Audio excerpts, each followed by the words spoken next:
my dad knew the Savastios. He long before he married my mother, he used to, for example, go while he was at Penn, which would have been in the 20s. He'd go to the gym and box with Uncle Genie, who was took it easy on him. You know Uncle Genie, don't you? I know of him. Listen, That's all names are blending. yeah, that's cousin Richard's father. He used the name. He also his family name was his birth name was Rocco. He also used he boxed professionally for a while, and he used the name Genie after Gene Tunney. He used to go when my dad was at Penn, which would have been in the 1920s. They used to go to the gym and box. They used to work out together. Or when my dad was in law school, I forget what period it was. So he'd known the Savastios since easily since 1930. And of course, then he knew your grandmother as well. And he knew Aunt Eva, your grandmother's sister, your older sister. And he may have been introduced to your dad when he began courting your grandfather, rather, Boompa, when he began courting Beatrice, who was my mother. He may have met them through them, through the Savastio family.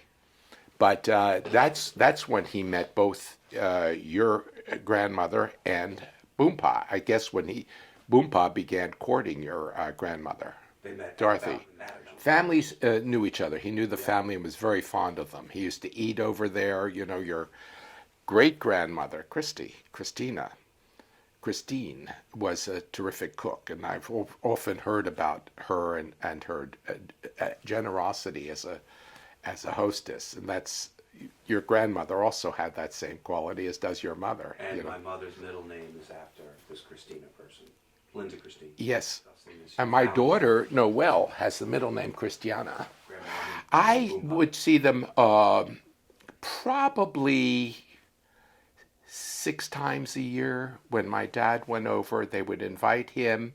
They'd invite the de Benvilles. They would invite what was his name? Dr. Bongiovanni. I guess you remember him. And they would we'd have a magnificent dinner. I especially remember your grandmother's roast beef because she taught my father how to make it. And we then they would play bridge, and I would be entertained. I'd go off with your Uncle Larry, and he'd show me his guns or whatever.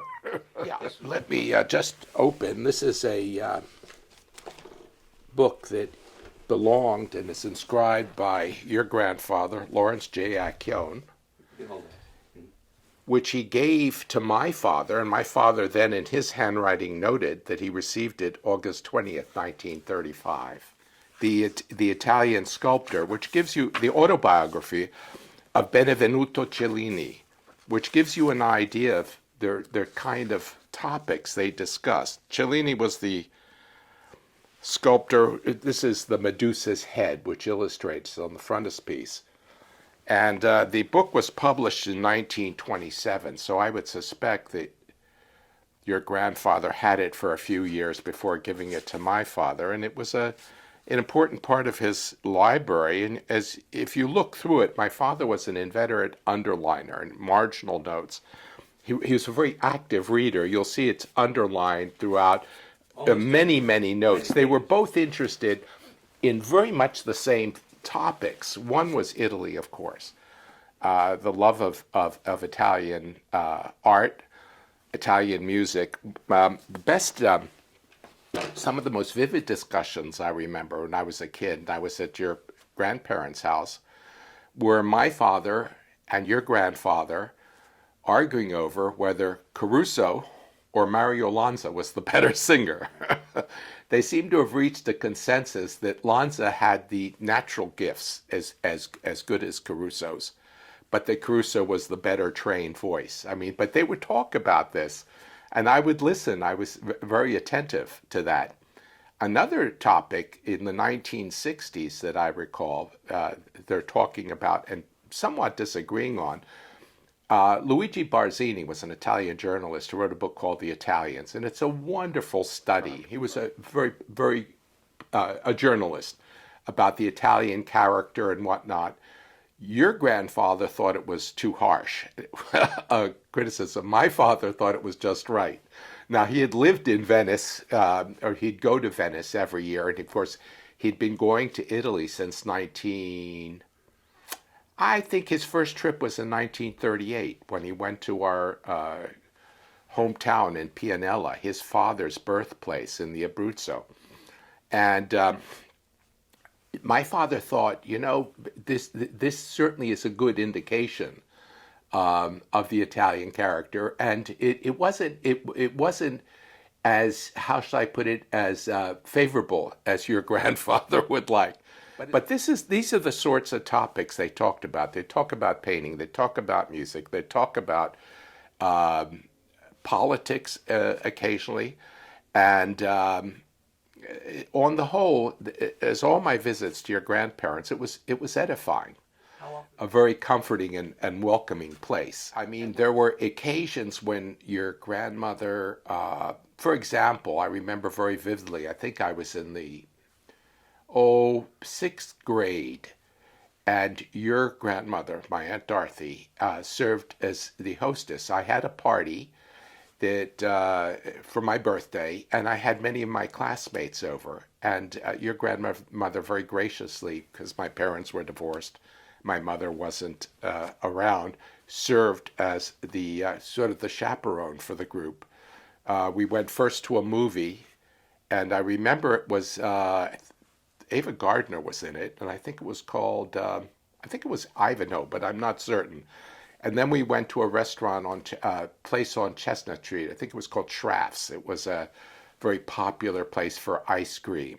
And so, I mean, I did see her outside of her house on other occasions. And for example, she was always there, my wedding, my birthdays, whenever my dad had a party, a family party, your grandparents would be there. This is significant because you said your parents were divorced, but your mom was still in Caracas for several years, right? She remained in Caracas till 1957, I think it was. And then she moved up to Miami, where was the other place I saw her. I spent a year with her in Miami in 1958, and would visit her. I often spent summers there or Christmas vacation visiting her. So, but originally both your parents had lived in Caracas. Yes, they moved there in 1945. My father was counsel for Atlantic Refining Company, and I was 2 years old, and when we moved there, the next year.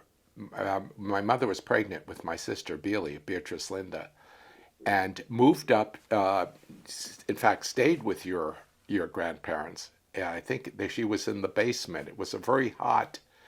I have the letters of my mother to my father, and it was a very uncomfortable pregnancy because of the weather, the heat, and whatnot.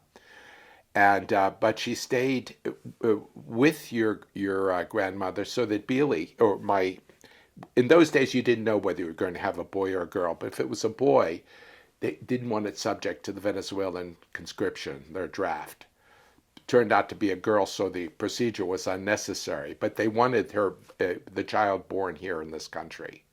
But this was in 1946, and I was 3 years old at the time. So then they went back to Venezuela until the divorce? Well, then we lived in Venezuela until my parents separated because my father was transferred back to Philadelphia and my mother didn't wish to accompany him. So they were separated in September of 1949, as I recall. They were finally divorced in 1952. I think the divorce decree became. Your sister stayed there, you came here and you saw, and that's significant. Yes. Because the time that you spent with grandmother was her mothering to a degree. Yeah. Well, she was like a surrogate mother. First of all, she looked just exactly like her. I showed you earlier. I said, "Who's this?" And you looked at the picture and you said, "Oh, that's Dorothy." Did I hesitate? They did look alike, and they had the same They had the same laugh. They spoke alike. They were both extremely welcoming. You know, guests always felt at home, both when they visited my mother and when I visited your grandmother rather. And so yeah, she was always in the picture as in my childhood. It's sort of an ideal. In fact, my father once said he married the wrong sister.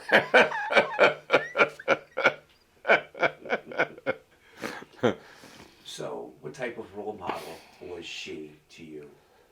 Well, she was the Germans have a term for it, the eternal feminine, Weiblichkeit or something. My German is very rusty.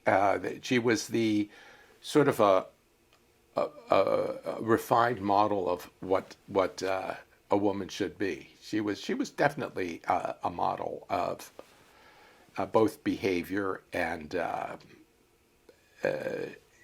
appearance and personality. What type of example did she set? Well, it's interesting. I mean, I wasn't raised by her, so they didn't have the direct example. But I knew that when I was at her place, I was always on my best behavior.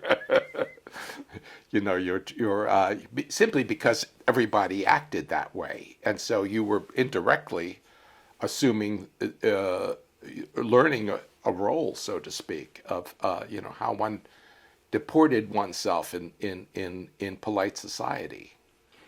And it was a very gracious and polite society that they maintained, your grandparents.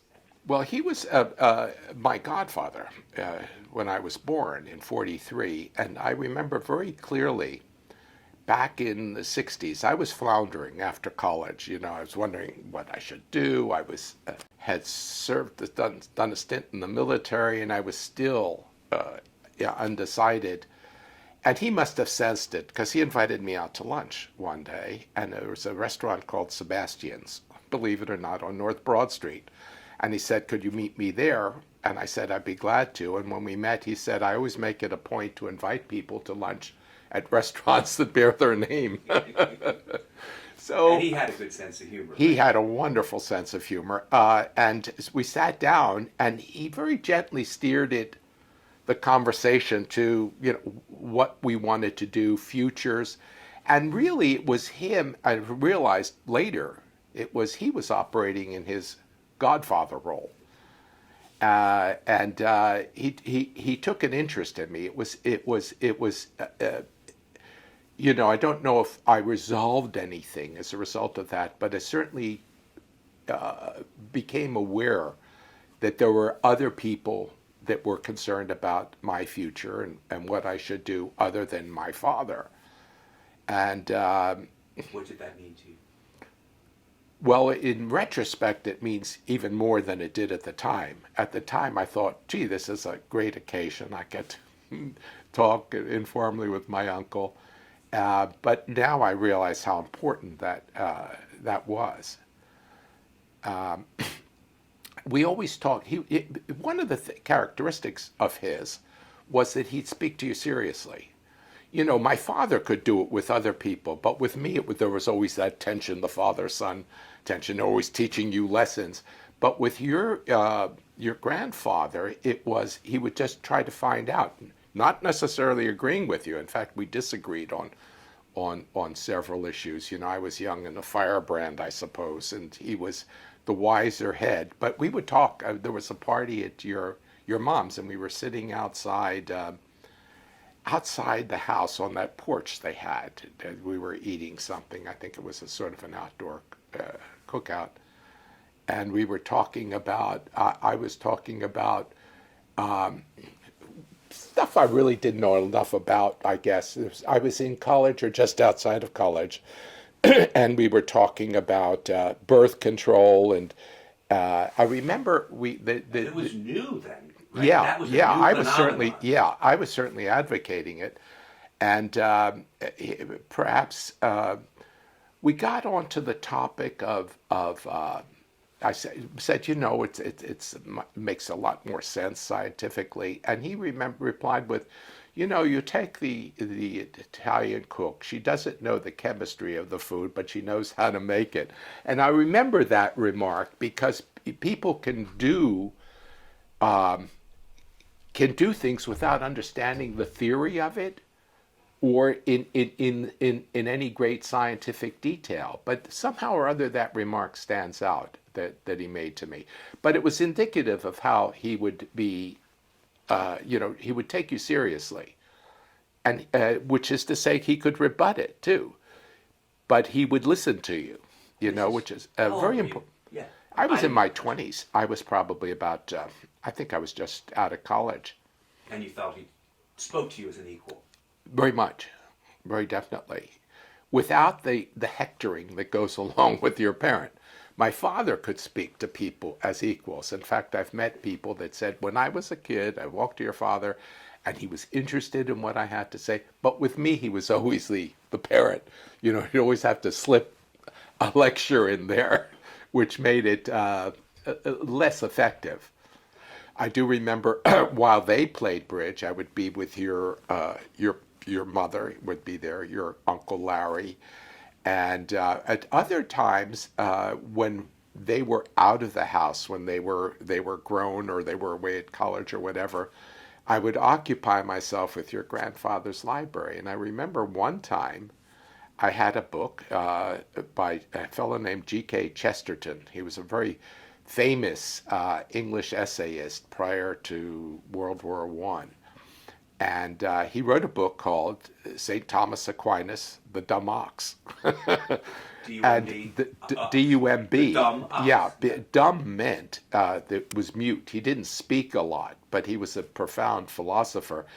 I remember reading that first time at your grandfather's house and then going out in 1965 and buying the book as a paperback. I just wanted to have a copy of it. Your grandfather also had some, as I recall, some wonderful books on art in his library.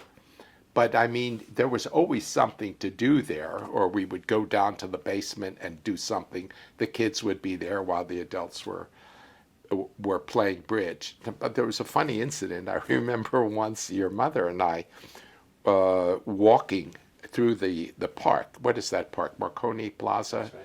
We were walking through, and she said she must have been maybe 12, and she was a little girl. She was very prissy, and she said, I said, oh, this is so nice. She said, well, you have to watch the boys. And I said, really? I mean, what do they do? And she turned to me, well, ask your father. But I'll never forget that. What did she mean? What did she mean? Well, she meant that they were a little wild and perhaps a little she is as a young lady, which she was, had to be more careful around them. But there were a group over there in the park, and the conversation turned to them, and she said, "Well, you have to watch them." But I remember saying, "Well, how come?" And she said, "Ask your father." That's great. And Remember anything that they would teach you or say? no, it was mostly by example. They didn't preach. It was mostly how to conduct oneself in society, and it was mostly by with Socratic. The give and take of somebody would say this, and then you'd say modify it slightly, and you'd see they were. They didn't preach. They weren't. Fortunately, I mean, I know of people that have had relatives that did that. I didn't. They had opinions, which they respected yours, and I respected theirs. And of course, your grandparents were at all the important occasions in my life, ranging from my high school graduation to my college graduation to my wedding. I was married in 1967. They were there the whole time. And when your grandfather died, I was living in Toronto. I was doing graduate work at the University of Toronto, and we were shocked because it was the first time I had someone near and dear to me die. And we packed up our little VW, packed up our daughter, and drove. It was an 11-hour drive. We drove down to Philadelphia just to be at the wake. And I'll never forget it for two reasons. One of which, when my father had a gift for malapropisms, he'd often misspeak in a way that those who knew him well would find very funny. For example, he said, if you're we went to the wake, and it was at Baldy Funeral Home, as I recall, and he said to your grandmom and whoever was there, he said, Larry doesn't look too good. And we used to, your grandmother and I used to laugh about it so often. And I also remember how moving it was when I saw your uncle, my cousin Larry. We both broke down and cried. It was so, yeah, it was a huge loss for us. My mother was up. It was a huge loss for her. She was very devoted to him. It was a big blow, his early death.